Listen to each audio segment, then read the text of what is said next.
Если вам кажется, что две половины пятой серии аниме «Реинкарнация безработного» рисовали разные люди, вам не кажется. Эту серию отдали на аутсорс китайской студии, и давайте мы посмотрим, как они справились с тройничком, которого не было. А это, как обычно, сравнение аниме с новеллой, ведь с вами Steel, вы на канале Steel Editing, и здесь я рассказываю про все, что мне интересно. А пятая серия начинается с похода Рудиуса к Элинолис. Он даже останавливается перед дверью, чтобы, если что, тактично развернуться и уйти. А то мало ли что, лучше не прерывать пару во время того самого. Однако у вас не возникает вопрос, зачем вообще он к ней пошел?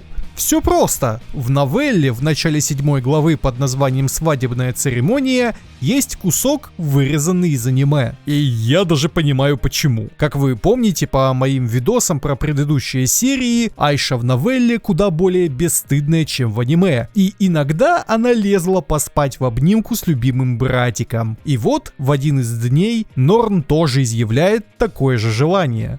Рудиус даже обрадовался, решив, что она теперь настолько ему доверяет. И специально для отдельных личностей я вставлю вот этот скриншот, где русским по черному написано, что они просто спали. В общем, Руди задумался о тройничке с женами, и именно поэтому пошел к Элинолис. И их разговор также был порезан, оставляя только ту часть, которая относится к тройничку. Действительно, зачем зрителю знать, что Элинолис до сих пор не верит своему счастью и считает, что недостойна Клиффа? А дальше нам вместо опенинга показывают свадьбу Элинолис и Клиффа по обычаю церкви Милиса. То, что нам вместо опенинга вновь показывают нарративные сцены, это good. Это мы всегда одобряем. Но я, как обычно, на страже вашего контента, ведь таким элегантным образом аниматоры маскируют вырезню. Для начала церемония была достаточно формальной. Рудиус описывает то, как подбираются гости на такую церемонию, а также описывает строгий порядок нахождения людей в зале. В первом ряду должны стоять ближайшие родственники и члены их семей, а также высокопоставленные гости. Таким образом, Рудиус стоял в первом ряду только как муж Сильфиетты, внучки Элинолис, и единственной доступной родственницы. Так как родственников Клиффа в Шарии нет, по другую сторону стояли VIP-гости. Принцесса Ариэль со свитой в виде Люка, принц Заноба, а также принцессы Зверолюдей, Риния и Пурсена. Остальная свита в виде Клини, Элемой, Джинджер и Джули стояли в самом конце.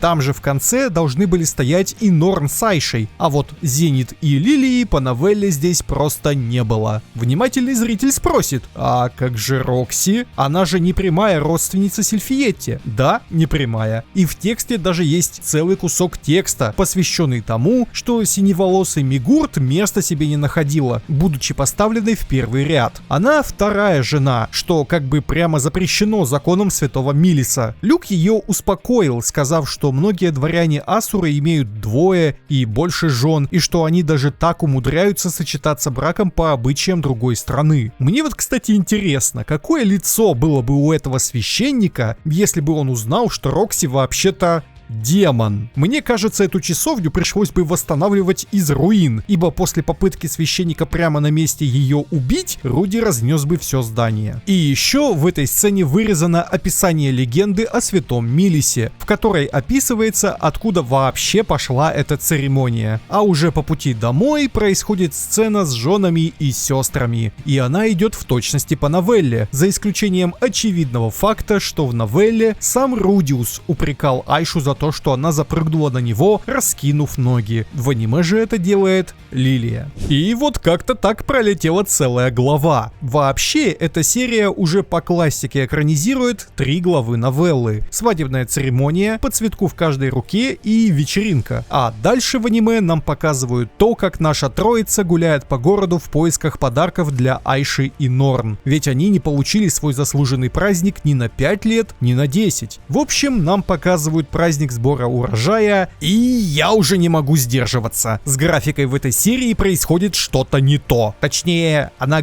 говно местами. Вы не видите эти кривые лица, которые напрочь выбиваются из дизайна персонажей? Причем некоторые выглядят нормально, а вот Рудиус бывает сам на себя не похож. Вы опять напишите про то, что я докапываюсь, а вы ничего не замечаете. Хорошо, а как вам реюз половины сцены? Вы правильно поняли. На студии просто взяли двигающиеся PNG-картинки из второго сезона, из аналогичного момента со сбором урожая, и просто вставили его в третий сезон. Думают, что никто не заметит. 2,5 года! Этот паренек с неисправленным лицом. Я просто отказываюсь придумывать оправдание такой халтуре!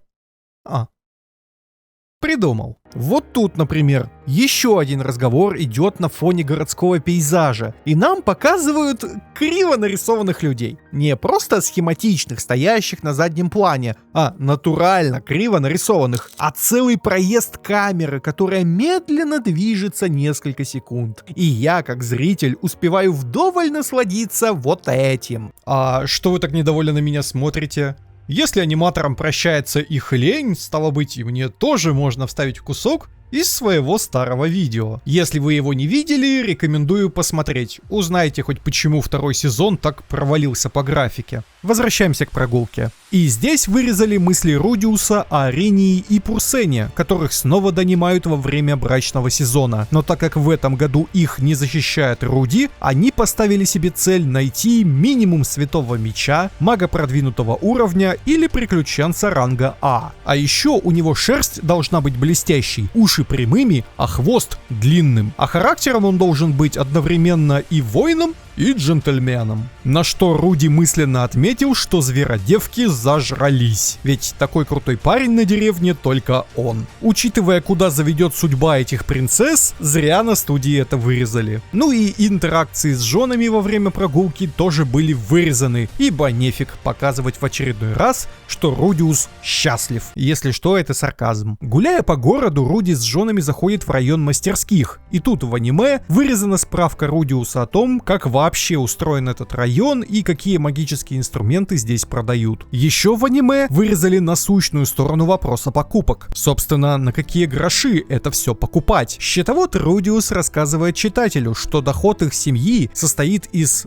зарплаты Сильфи и Рокси, продажи свитков от Нанахоши, а капитал состоит из денег, вырученных с Гидры. И только их хватит на безбедное существование ближайшие лет 30. Так что, когда я в прошлом ролике говорил про то, что Рудиус богаче некоторых лордов, я не шутил. При этом Серокрысов отмечает, что для Рокси ему никаких денег не жалко, пусть даже если она захочет себе Porsche Cayenne. Затем они отправляются в торговый район. Останавливаются на пальто для Норн и сапожках для Айши, а для Рокси подмечают шляпу. Затем они идут в район, где много авантюристов, покупают Сильфи наряд авантюриста, и уже после прогулки по всему городу Руди приводит жен к роскошному отелю. В аниме же кому нужно полноценное свидание? Куча народу в комментариях на Шикимори и под сериями ноет про то, что опять повседневка, а им только приключения да драчки подавай. Будто бы они уже забыли, что было в прошлый раз, когда главный герой отправился в приключения. В общем, таким нехитрым образом в аниме вырезается треть главы с походом по магазинам и прочей бытовухой. Итак, уже вечером Рудиус приводит уже подготовленных жен к означенному отелю и предлагает им сообразить на троих. Эта сцена идет в точности по новелле, а затем вырезается еще треть главы. И нет, там не описываются постельные кувыркания. Руди не настолько похабник. В этой части главы описывается их ужин в этом самом отеле. Пожалуй, не буду это пересказывать, вы сами можете посмотреть текст прямо на экранах. А вот где вырезаний нет, так это в реакциях на моем бусти, где мы с ютубером Pain смотрим Атаку Титанов. Реакцию на первую серию вы можете посмотреть по ссылке в закрепленном комментарии абсолютно бесплатно. А все бустеры также имеют доступ в закрытый телеграм-канал. Спасибо всем, кто уже подписан, но отдельное спасибо Onyx Dragon'у, Рамазану, Николаю Бондаренко и Найт Киви.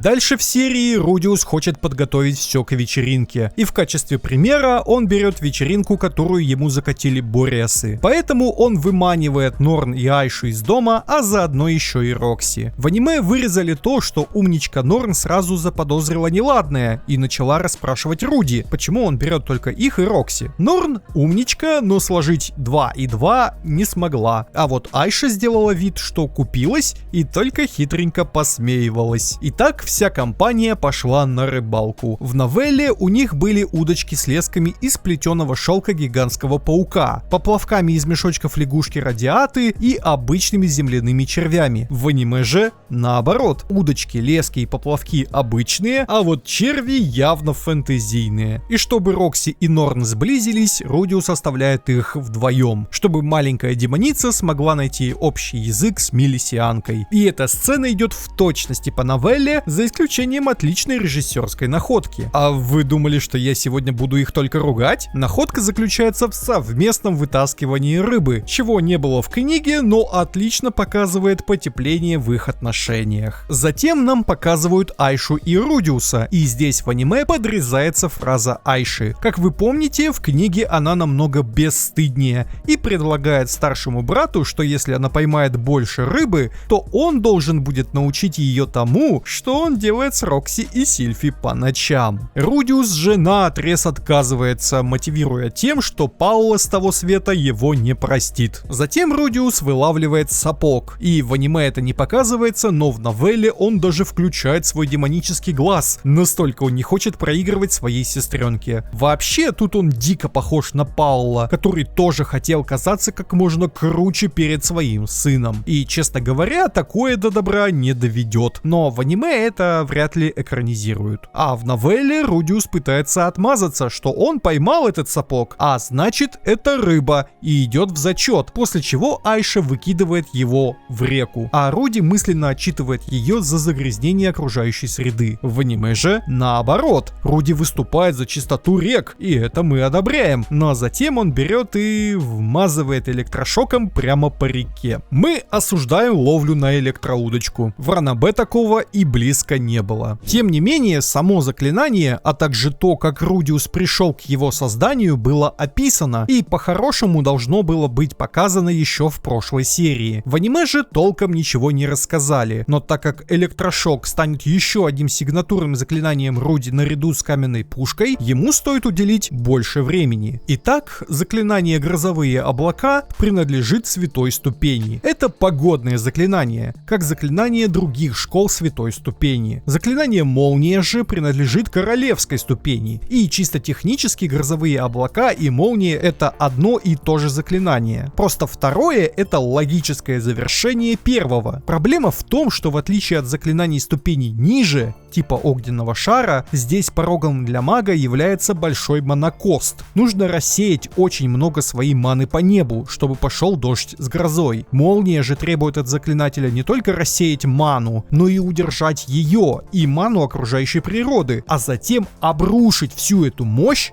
в одну точку. И забегая вперед, магия императорской ступени снова становится площадной, например, абсолютный ноль. Так вот, причина, по которой Рудиус не хотел подниматься на ступень выше святого воды, заключалась в том, что магия уровней выше чрезмерна для повседневного использования. Каменный столб может поднять тебя выше, огненный шар — зажечь костер. А для какой задачи тебе нужно поменять погоду на огромной площади? Ладно, чтобы спасти Сару, Рудиус развеял снежную бурю, но это был единичный случай. Хорошо, это было дважды. Но в целом такие заклинания даже в безмолвном виде слишком долгие и неудобные, поэтому Руди посидел, подумал и понял, что вся суть магии королевской ступени — это сжатие маны. И он начал тренироваться, уменьшать грозовые облака как можно меньше, чтобы ускорить каст, пусть даже и слегка потеряв в мощи. Таким образом, в его арсенал добавилось заклинание, которое не убивает, но эффективно оглушает цель. И в новелле Рудиус отдельно упоминает то, что электрошок эффективен против боевого духа. В аниме же про боевой дух, похоже, никогда не расскажут, поэтому я, как обычно, отсылаю вас посмотреть вот этот ролик по подсказке справа сверху. Итак, в аниме вечереет и рыбаки возвращаются домой, а в новелле девочки так увлеклись рыбалкой, что даже не хотели возвращаться, и Рудиусу пришлось припугнуть их монстрами, на что они резонно заметили, что Рудиус монстров просто взорвет. В аниме же добавили новую сцену, когда обе сестры Грейрат лезут к Рокси, чтобы она научила их рыбачить лучше. Выглядит мило. Я одобряю. А затем они возвращаются в поместье. Вся дальнейшая сцена праздника, речь Рудиуса, вручение подарков, первые эмоции Зенит, все это идет в точности по новелле. И это просто офигенно. Не знаю, как можно не любить такие теплые семейные моменты. Подарок доходит и до Рокси. И именно сюда переносят слова Сильфи, которые я посчитал вырезанными в прошлой серии о том, что без Руди она бы не выжила. А небольшие зарисовки с самой вечеринки, типа Айши, которая не ела сухофрукты, нам быстро промотали стоп-кадрами. И на фоне шикарной сцены это выглядит как мелочь.